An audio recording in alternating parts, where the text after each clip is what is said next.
Tarlakeños, alam nyo bang may strawberry farm sa Tarlac?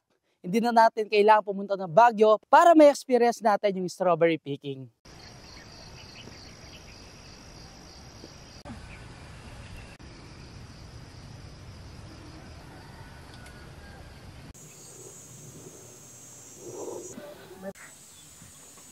What's up Tarlakeños? It's me again, Alvin Bautista of Exploring Tarlac. For today's vlog guys, nandito tayo sa Sitio Duweg. So yung first time na pumunta tayo dito, may pinasyalan tayo.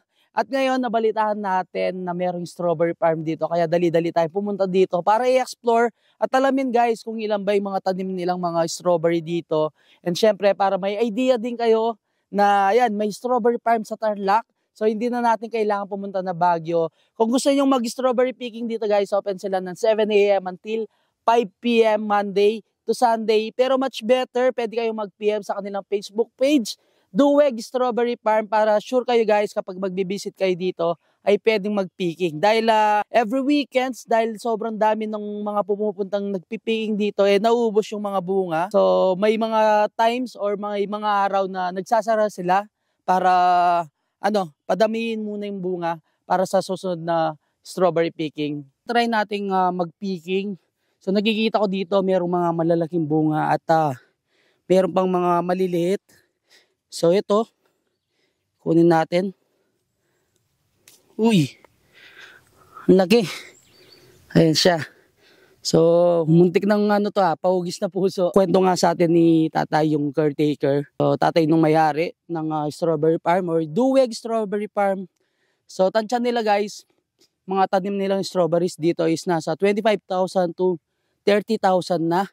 So, kaka-start pa lang nila, inaaral pa rin naman nila guys, yung magandang pagpapatubo pa rin ng mga bunga and yung mga proper way sa pagtatanim ng strawberry. Sabi ko nga kanina, kung gusto niyo pumunta dito, mag-PM muna kayo sa kanilang Facebook page, Duweg Strawberry Farm, para sure kayo guys na may picking.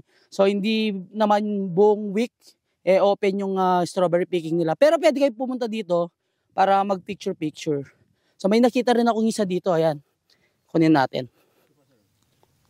Ayun. Ang lalaki. Grabe. Ayan. So ayan, may nakita pa si Sir doon. Kunin natin camera. Ayan. Ito, may malaki tayo dito guys. Ito siya. Pick natin. Actually, may sila dito. May lagayan sila. So, 300 pesos kapag napuno yung mismong lagayan. Ito guys, yung mga nakikita natin dito sa harapan natin. Pataas na siya hanggang sa mismong taas ng strawberry farm or yung Duweg Strawberry Farm. So dito sa side meron din. Yan kung nasaan si tatay.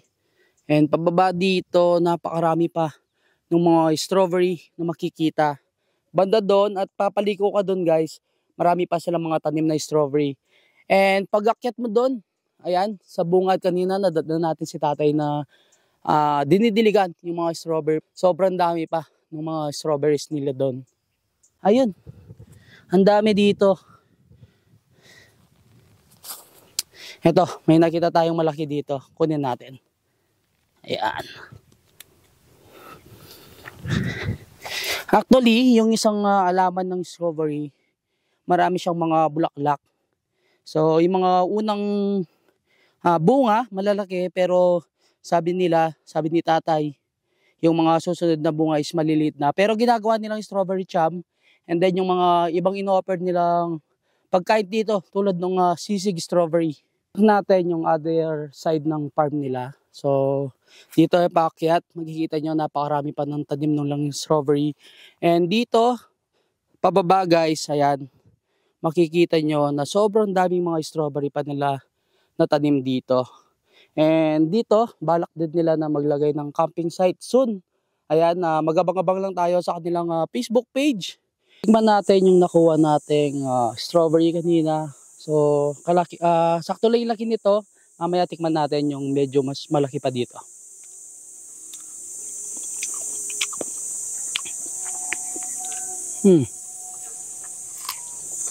So, ito super red siya. Ayan. So, inog na siya guys. Ayun, tamis. Sarap. Pangatlo, mas malaki siya guys. Ayan.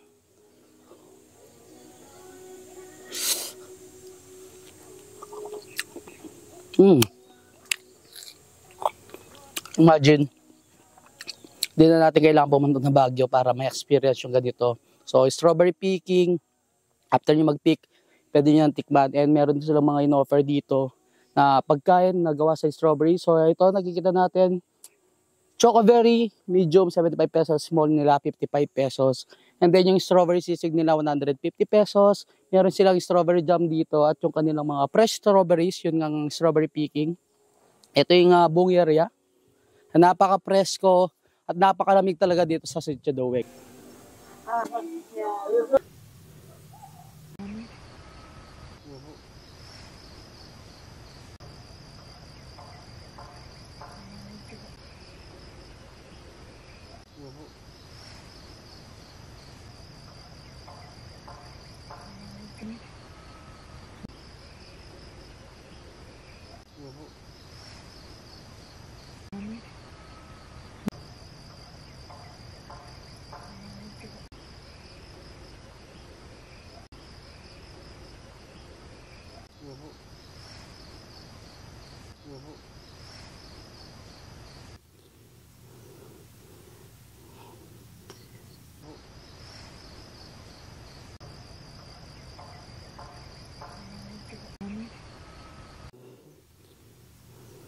Hey guys, hanggang dito na lang. Don't forget to subscribe, like, comment, and click the notification bell para updated kayo sa lahat ng videos ko. And of course, huwag niyo kalimutang share video to para malaman din ng mga ibang Katarlakeños natin dyan. Dito ang Strawberry Farm sa Tarlac. Dito lang yan sa may Sitio Duweg, Barangay Masin, San Clemente, Tarlac. So until our next vlog, peace out.